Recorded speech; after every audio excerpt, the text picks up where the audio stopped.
KPMG, Fréquence Banque. En décembre dernier, la Banque centrale européenne a publié ses principaux axes de supervision pour 2017 qui sont au nombre de 3. Les business models et les facteurs de rentabilité, le risque de crédit et enfin la gestion des risques au sens large.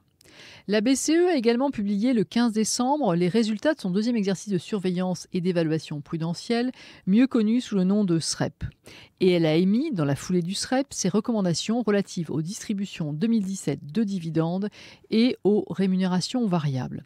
Une actualité de la BCE donc très riche en cette fin d'année 2016. Et c'est pour cette raison que nous avons choisi d'interviewer aujourd'hui, vendredi 6 janvier 2017, au siège de la BCE à Francfort, François-Louis Michaud, directeur général adjoint de la DG4, qui va nous apporter son éclairage. Bonjour monsieur. Bonjour madame, bonjour à tous. Avant de rentrer dans le vif du sujet, un peu de macroéconomie. Après la grande crise financière de 2007-2008, après la crise grecque, après le Brexit, après les élections américaines de novembre dernier, quels sont aujourd'hui les grands enjeux des banques européennes ? Les banques européennes continuent à évoluer dans un contexte qui est celui de la reconstruction après les différentes crises qu'elles ont vécues depuis 2007-2008. Les banques vont mieux, elles continuent à opérer dans un environnement qui est risqué. D'un point de vue macroéconomique, parce que les taux sont bas, parce que la croissance est faible, même si les conditions macroéconomiques se sont améliorées dans toutes les régions du monde. Mais les banques sont confrontées à ces taux d'intérêt qui sont très bas et elles ont aussi parfois des portefeuilles risqués, des activités risquées qui continuent à leur poser des problèmes. Donc en fait, on a trois sortes de considérations à prendre en compte quand on regarde les banques européennes aujourd'hui. D'une part, tous les risques liés au contexte macroéconomique et financier dans lequel elles opèrent, qui pèsent sur leur rentabilité, qui peuvent faire émerger de nouvelles créances douteuses, etc. Deuxièmement, des vulnérabilités comme par exemple des choses qui sont liées à des litiges anciens ou à des portefeuilles très risqués ou à des activités dans des pays émergents plus risqués, etc. Et puis une troisième catégorie qui est celui des dynamiques de marché qui peuvent se mettre en route par moment du fait de questions géopolitiques ou de questions financières et qui, comme on a vu en janvier de l'année dernière, peuvent déclencher des réactions en chaîne tout d'un coup et créer un stress sur les banques européennes. Et donc, si je vous suis bien, les banques se sont certes renforcées, mais elles demeurent encore vulnérables. Alors, depuis l'automne, on observe une remontée des taux en Europe et aux USA notamment. À votre avis, quelles conséquences aura cette inversion de tendance sur la rentabilité des banques européennes ? On est encore au début de cette remontée des taux longs.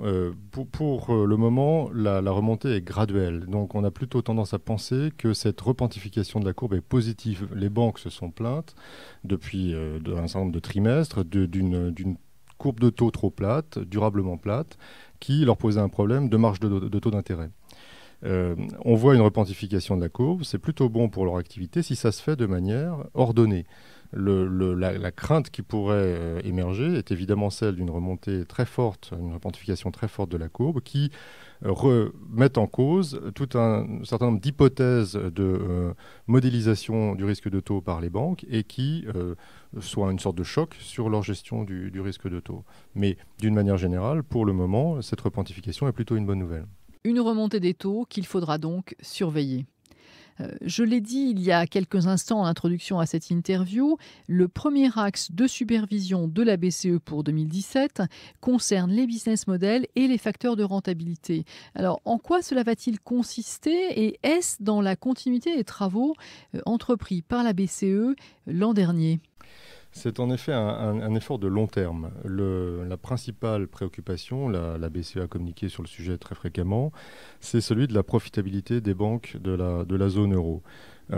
Pourquoi ? Parce que, encore une fois, elles opèrent dans une économie qui n'est pas la plus vigoureuse du monde et parce qu'elles ont aussi, pour certaines d'entre elles, des stocks de créances douteuses très élevés ou dû faire face à des difficultés pendant la crise. Donc elles ont un problème de rentabilité et donc pour nous et pour elles, la question c'est de savoir quel est le bon business model, quelles sont les futures sources de la rentabilité, quels sont les métiers sur lesquels elles doivent se positionner à long terme de façon convaincante, de façon à persuader les marchés que c'est bien d'acheter leurs dettes, leurs actions, etc. Donc cet effort pour nous est important. On le fait en essayant de mieux comprendre la structure de rentabilité des banques à partir des travaux récurrents, du reporting, etc., mais aussi à partir des prévisions que les banques elles-mêmes font de leur rentabilité. On fait ça sous les deux angles. Et pour ce faire, tout simplement, on a à la fois construit des outils en interne d'analyse des revenus des banques, de comparaison entre les banques, des outils de benchmarking, dont on dote nos équipes de supervision en direct, qui ensuite vont en parler avec les banques et essayer de comprendre avec elles ce qui fait la source de leur rentabilité, quelle est leur stratégie, comment elles cherchent à la faire évoluer. C'est un effort à long terme qui nous a déjà appris beaucoup de choses l'année dernière, qui va continuer à nous en apprendre l'année prochaine, et que les banques elles-mêmes, je crois, sont contentes de nous voir faire parce que c'est une manière pour elles de nous faire mieux comprendre leur activité et donc, d'une certaine manière, de nous permettre d'avoir un diagnostic prudentiel qui soit plus représentatif de leur réalité.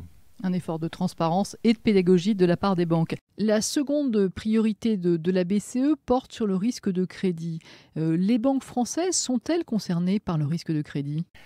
Le risque de crédit dans la zone euro, très clairement, c'est le risque principal pour toutes les banques. Donc toutes les banques dans la zone euro sont concernées par le risque de crédit sous des formes différentes. Soit parce que c'est leur activité principale et que l'activité économique fait que les emprunteurs peuvent être plus ou moins en difficulté pour rembourser, parce que parfois, dans certaines parties de la zone euro, elles ont aussi distribué trop de crédit à des populations d'emprunteurs qui n'avaient pas les moyens de rembourser. Donc on a des situations très différentes, mais le risque de crédit est une préoccupation pour tout le monde. Les créances douteuses ne sont pas le problème principal des banques françaises, c'est très clair. Pour autant, les banques françaises, comme d'autres, ont des poches d'activité. Ça peut être le shipping, ça peut être l'immobilier, même si l'immobilier aussi en France se porte plutôt bien, qui méritent d'être examinés avec soin. Dernier sujet important sur le risque de crédit, c'est celui des normes comptables, avec l'entrée en vigueur à très court terme de IFRS 9. Et pour cela, nous, superviseurs, nous devons comprendre comment les banques se préparent à cela et quel impact elles vont devoir supporter sur leur compte financier. Donc on a un programme d'analyse qui dure 2 ans sur le sujet, qui a commencé en 2016, qui se poursuit en 2017. La première année était une année pour nous de découverte d'une certaine manière et d'appréhension et de construction d'outils, là encore, pour analyser la situation des banques. Et la deuxième année, c'est une année de discussion avec les banques pour comprendre comment elles s'y préparent, quel va être l'impact, comment elles vont essayer de le gérer dans le temps. Dernier axe de supervision de la BCE pour 2017, le dispositif de gestion des risques de manière générale. Alors, quelles sont les priorités de la BCE dans ce domaine ? Alors, c'est un sujet qui peut sembler une tarte à la crème parce que c'est très large. On englobe tout là-dedans. 4 grands thèmes principaux pour nous dans ce domaine. D'abord, c'est celui des systèmes d'information. Les systèmes d'information, et là je reviens encore à la crise depuis 2007, ont montré leurs limites. Les banques ont souvent eu beaucoup de mal à trouver les données qui leur étaient nécessaires elles-mêmes pour comprendre leur exposition, pour nous expliquer à nous, superviseurs, quels étaient leurs risques, etc. Donc on a un problème de système d'information, d'une manière générale, qui est un défi. Je ne dis pas que c'est un problème structurel grave, mais c'est un défi pour les banques, parce qu'elles ont des activités complexes, diversifiées, etc., et qu'il faut de plus en plus du temps réel pour comprendre où sont les risques. Dans ce contexte-là, les superviseurs sur le plan international se sont mis d'accord pour faire des standards, ce qu'on appelle BCBS 239, qui donnent un petit peu des bonnes pratiques en matière d'agrégation des risques, de collecte des risques, de reporting des risques, etc. Donc notre préoccupation, c'est tout simplement que ces standards, ces bonnes pratiques soient appliquées par les banques, et donc on va passer du temps là-dessus. Le deuxième sujet, c'est les modèles internes. Dans la zone euro, les modèles internes, depuis en gros 2008, ont été approuvés, mis en œuvre, surveillés de façon très différente dans 19 pays. Aujourd'hui, la BCE est en charge, avec les autorités nationales, des banques dans ces 19 pays. Il est normal que les modèles internes utilisés par les banques soient jugés selon les mêmes règles et que les banques soient comme ça sur un plan d'égalité, un pied d'égalité dans ce domaine. Donc on a un programme très lourd dans ce domaine, de notre point de vue, mais un peu pour les banques aussi évidemment, mais qui consiste à organiser des revues ciblées sur les principaux modèles utilisés par les principales banques pour s'assurer que les hypothèses que les banques utilisent sont comparables d'un pays à l'autre, d'une banque à l'autre, et pour s'assurer que les résultats aussi sont représentatifs des risques et donnent des résultats qui sont tout à fait conformes à leur profil. Voilà. Donc ce programme va durer plusieurs années, on appelle ça TRIM, Targeted Review of Internal Models. Ça va durer plusieurs années, ça va consister d'abord en des revues ciblées dans les banques, et puis ensuite en des décisions pour harmoniser la façon dont les modèles sont approuvés. Un troisième grand sujet sur la gestion du risque, c'est la façon dont les banques elles-mêmes jugent de leurs besoins en capital et en liquidité. Le superviseur, le régulateur peut dire beaucoup de choses sur le sujet, peut faire des règles, des standards, des exigences, etc., des méthodes standards, des méthodes de modèles.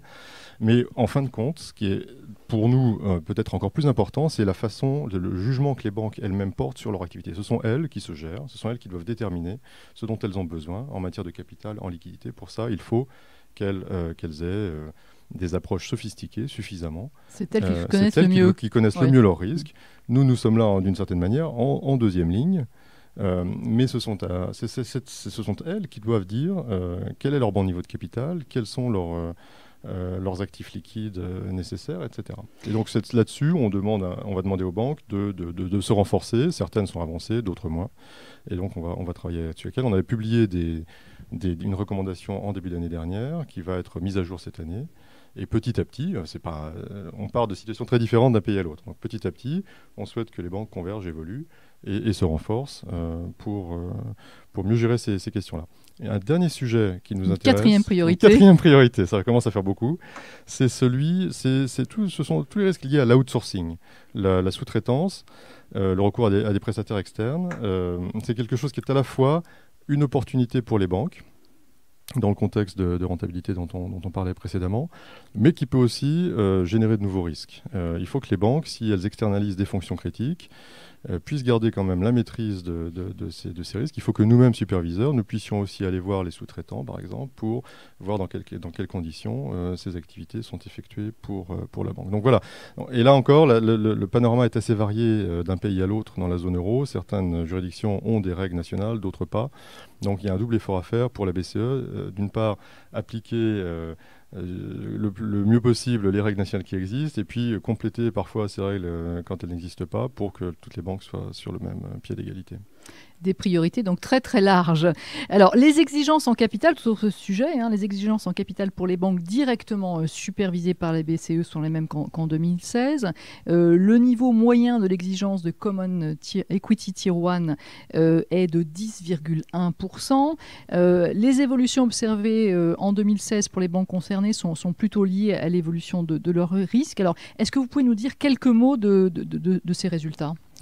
Absolument. Alors effectivement, le niveau d'exigence en capital, ce qu'on appelle le pilier 2, n'a pas beaucoup changé, est à peu près identique à ce qu'il était l'année dernière, ce qui correspond très simplement au fait que les profils de risque n'ont pas beaucoup évolué. Les banques, on note une petite amélioration d'ensemble du profil de risque des banques dans la zone euro, mais rien de massif. Donc c'est assez logique que l'exigence en capital soit la même d'une année sur l'autre. On voit évidemment une redistribution des cartes, c'est-à-dire que même si de manière globale le niveau de risque est le même, certaines banques ont une situation qui s'est améliorée, d'autres une situation qui s'est détériorée.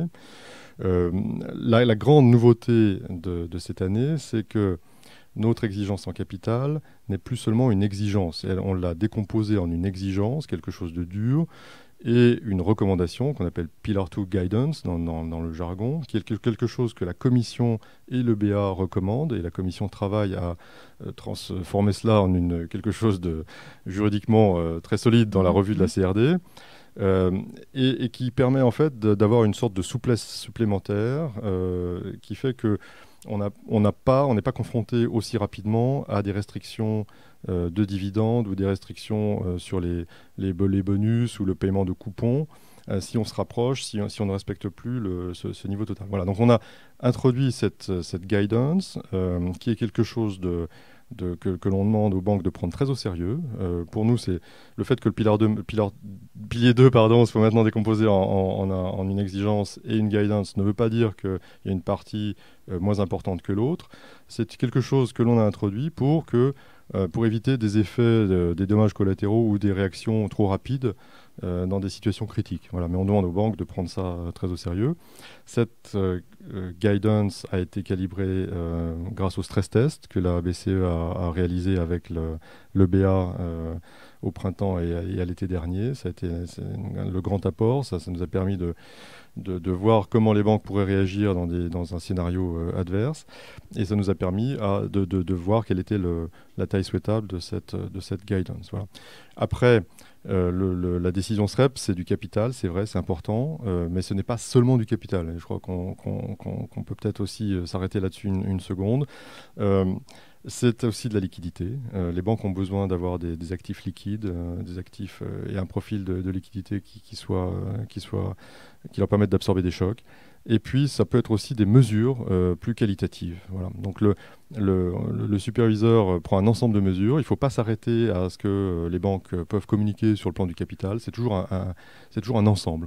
Nos décisions SREP, c'est toujours 3 choses. Du capital, de la liquidité et des mesures qualitatives. Les banques communiquent plus spontanément sur le capital, mais il ne faut pas qu'on s'arrête à ça. Et les investisseurs le savent. Il y a plus que cela. Qu'est-ce qui a tirer les exigences en capital ou la calibration des exigences en capital, mais aussi des autres mesures, c'est largement des problèmes liés à la profitabilité, des questions de business model pas forcément très convaincants à moyen long terme, des déficiences aussi en termes de gouvernance ou de gestion des risques dans les banques, et puis parfois des problèmes liés à leur risque de crédit.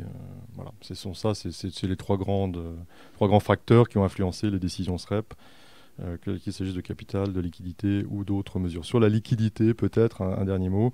Les banques opèrent dans une situation de liquidité très confortable actuellement. La BCE s'est employée à ce que les conditions de liquidité soient amples. Donc, ce n'est pas la préoccupation immédiate pour les banques. Les exigences, le LCR est entré en vigueur l'année dernière. Voilà, donc on a maintenant des normes de liquidité quantitative. On peut aussi avoir des mesures qualitatives. C'est quelque chose de nouveau par rapport à ce qui existait auparavant. Mais la transition se fait dans un contexte de liquidité abondante. Donc c'est plutôt positif pour les banques. Simplement, certaines des banques de la zone euro, malgré tout, ont eu des demandes spécifiques en termes de LCR ou en termes d'actifs liquides, de collatéral supplémentaire à constituer, parce que le superviseur estimait que c'était un petit peu insuffisant ce dont elle disposait. Voilà. Alors, dans ces recommandations concernant les distributions 2017 de dividendes et concernant les rémunérations variables, la BCE invite les banques à mettre en place des politiques de distribution prudentes, tant pour les dividendes que pour les rémunérations. Alors, il faut qu'à l'issue du versement, les banques puissent maintenir les niveaux pleins de fonds propres pilier 1 et pilier 2 tels que exigés dans le cadre du SREP et dans la perspective de l'entrée de futures exigences réglementaires. C'est bien vrai, c'est bien... Exactement, oui, c'est l'idée. Bâle et le législateur européen avaient organisé une montée en puissance graduelle des exigences en fonds propres en disant voilà, on vous donne du temps pour vous ajuster. En même temps, immédiatement, le marché s'est positionné sur le niveau plein en fin de période et a essayé de juger la capacité des banques à atteindre ce niveau d'emblée. Et donc c'est pour ça que, tout en disant aux banques, vous avez un contexte réglementaire qui vous permet cette montée en puissance graduelle des exigences en fonds propres, il faut que vous vous y prépariez de manière ordonnée, régulière, et que vous transitionniez vraiment régulièrement vers ce niveau de fin de partie, de façon à ce que vous montriez que vous êtes sur le bon chemin. Et c'est l'idée de cette recommandation. Alors, autre sujet de préoccupation des banques, les stress tests. Est-ce que vous envisagez de reconduire l'exercice en 2017, sachant que l'EBA a déjà annoncé que sa prochaine campagne de stress test aurait lieu en 2018, en intégrant les impacts d'IFRS 9 et si oui, sous quelle forme et quand ? Alors c'est une grande question effectivement que beaucoup nous posent et sur laquelle nous prévoyons de communiquer plus officiellement dans les prochaines semaines. Le rôle du stress test a beaucoup évolué. Ça avait été introduit en 2008, 2009, très largement en réponse à une crise par les autorités américaines, comme quelque chose qui visait à rétablir de la confiance rapidement. Depuis, le stress test s'est institutionnalisé. C'est-à-dire que maintenant, c'est un outil courant de supervision. Et d'ailleurs, la CRD a une obligation, dans son article 100, force les superviseurs à effectuer chaque année des stress tests, sans préciser de quoi les stress tests doivent retourner, mais on a cette obligation. Et pour nous, c'est quelque chose de très positif parce que ça complète très très bien le reporting, ça complète très très bien toutes les données du passé que les banques nous fournissent, etc. Et c'est très structurant pour les banques elles-mêmes de raisonner en termes de stress test. D'ailleurs, là, toutes les banques ont leur stress test interne de tous les scénarios possibles, etc. Voilà. Donc oui, nous ferons quelque chose parce que nous devons faire quelque chose l'année prochaine, mais ce ne sera pas aussi développé que ce que nous avons fait avec le BA l'année dernière et ce que nous ferons vraisemblablement avec le BA l'année prochaine, enfin en 2018, si le BA confirme ses projets.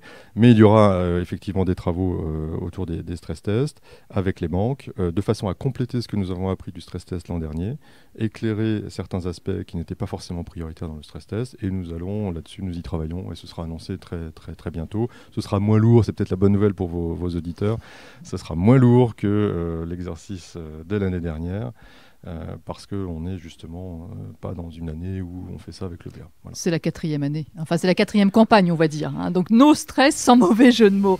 Alors dernière question, estimez-vous que les banques françaises sont bien préparées sur tous les sujets que nous venons d'évoquer ensemble?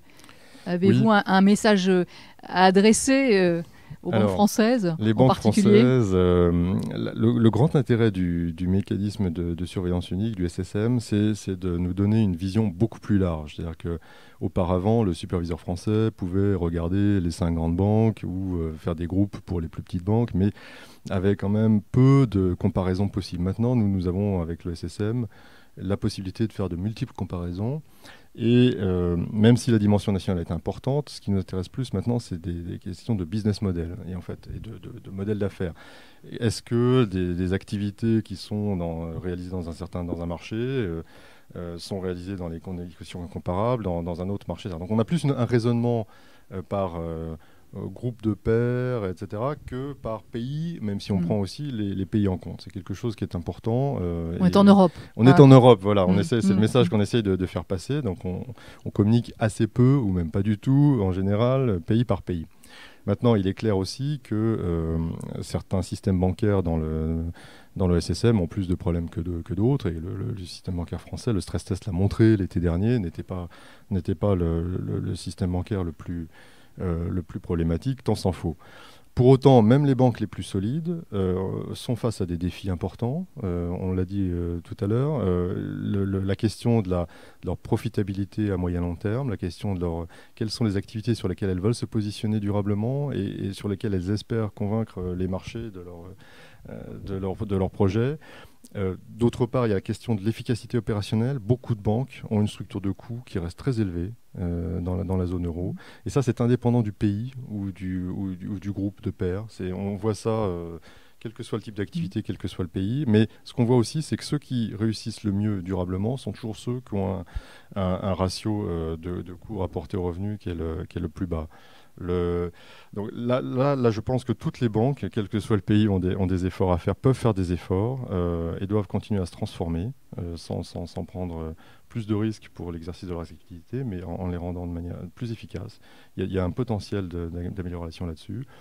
Et puis, il faut que les banques, et ça aussi c'est quelque chose qui est valable pour toutes les régions de la zone euro, continuent à s'adapter à l'évolution des activités bancaires. On voit de nouveaux entrants, on voit de nouvelles technologies qui sont une chance parce que ça permet de compléter le niveau de service que les banques peuvent offrir aux clients et d'aller plus près des besoins du client, etc. Donc il y a beaucoup d'opportunités, mais ça les force aussi à se transformer, à réfléchir à la façon dont elles bâtissent leur système d'information, leur système informatique, les questions de sécurité qui vont avec. Donc tout cela, pour les banques, fait un programme de travail, de mon point de vue, tout à fait passionnant, mais qui demande aussi de faire très attention et de rester très vigilant et de continuer à renforcer leur capacité à absorber les chocs dans un contexte où, encore une fois, la différenciation entre banques, par les marchés, entre les pays de la zone euro n'est pas très forte. Vous êtes une banque de la zone euro, vous êtes souvent perçu comme une banque fragile. C'est la vision du marché. Or, on sait que ce n'est pas vrai, le stress test l'a montré, il y a des différences, il y a des banques qui se débrouillent bien, etc. Donc il faut que les banques réussissent à changer leur image. Et pour cela, il faut qu'elles convainquent aussi et qu'elles communiquent. Monsieur Michaud, merci beaucoup pour vos éclairages. Merci à vous. Vous venez d'entendre l'intégralité de l'entretien que François-Louis Michaud nous a accordé le 6 janvier 2017.